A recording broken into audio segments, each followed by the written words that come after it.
Well, my name is Henrik von Scheel. I'm best known as the originator of the fourth industrial revolution and the digital revolution.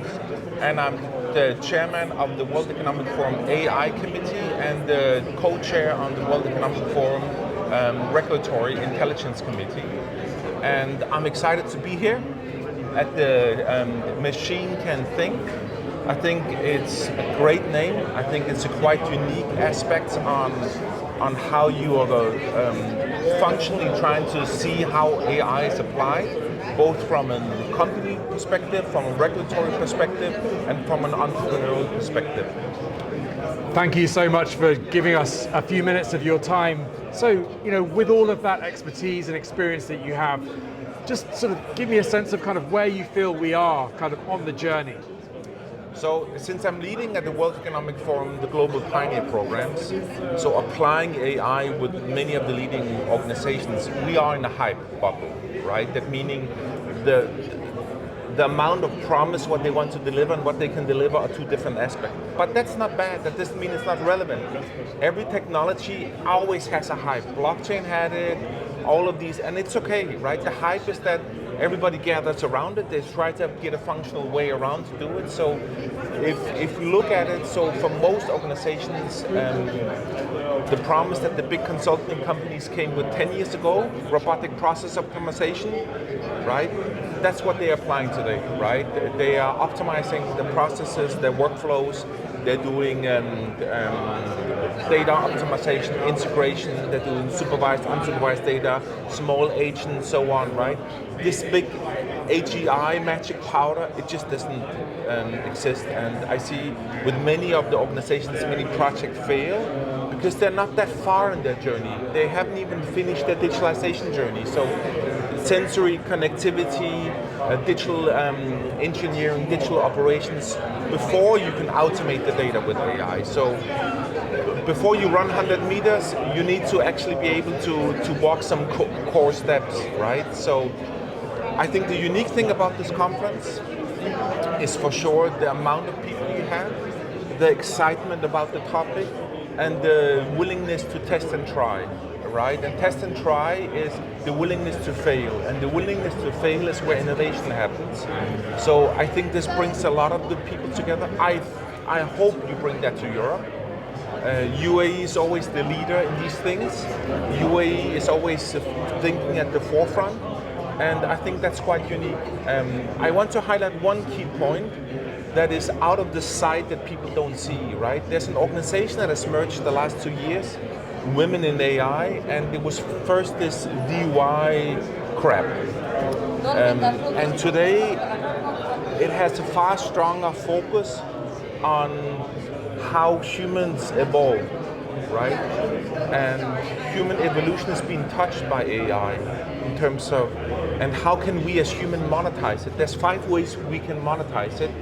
So we had the workshop to see how can UAE be the leader in prototyping regulations to protect human evolution and be the co-owner of the data. Because one of the core information, if you look at all government structures, they are responsible to protect the citizens that they have, but they don't have an ability to protect the citizens towards AI, because the amount of data that is stored and kept should be co-owned between the governments and you as a person. And I think the UAE is leading that way. They have a lot of thinking around it and so on. So if I could add a second comment, everybody's so excited about AI, but the reality of the story is AI is not a revolution.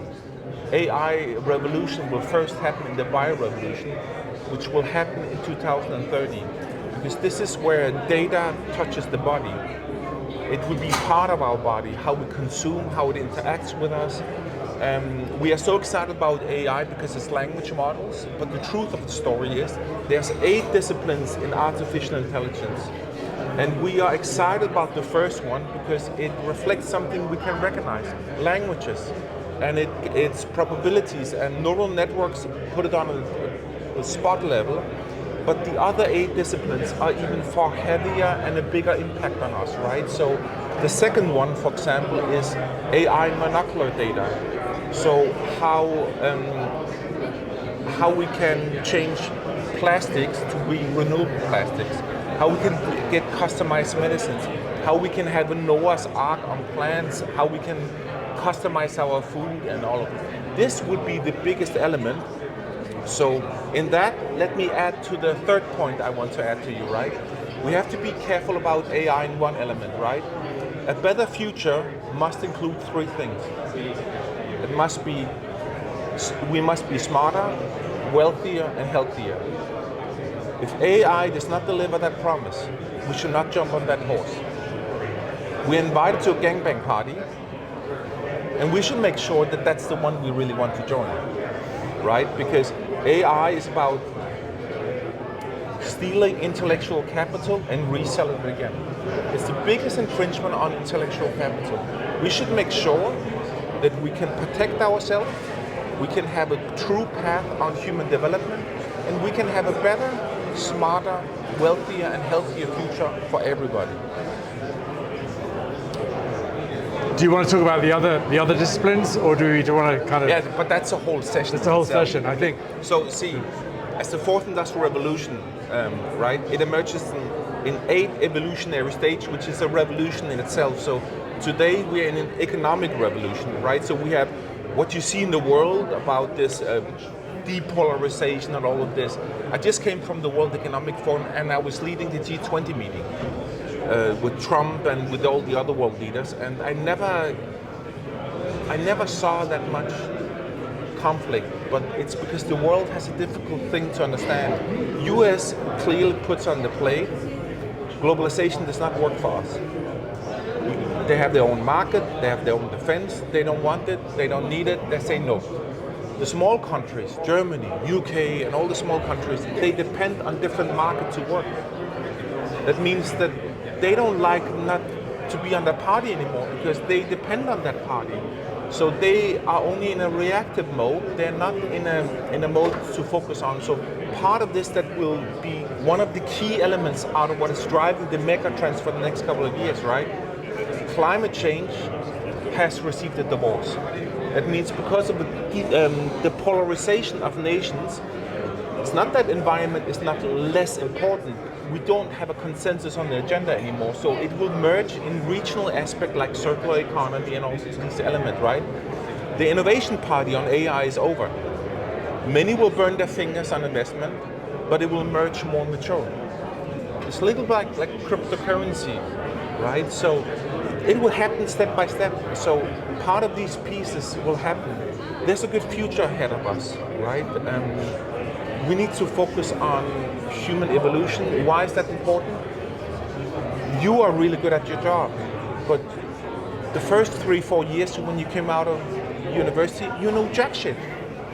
ChatGPT and all of these things could do it better than you, but you are in that process of human development. You need to learn more. We need to do that for strategic thinking, for system thinkings, and all of this. So disciplines like engineers, project management, many of these things. The one thing we often forget with AI, we need to invest twice as much in human than in technology. That's the equation that we have quite strong at. So, wow, this is amazing. Listen, thank you so much. I really appreciate your time.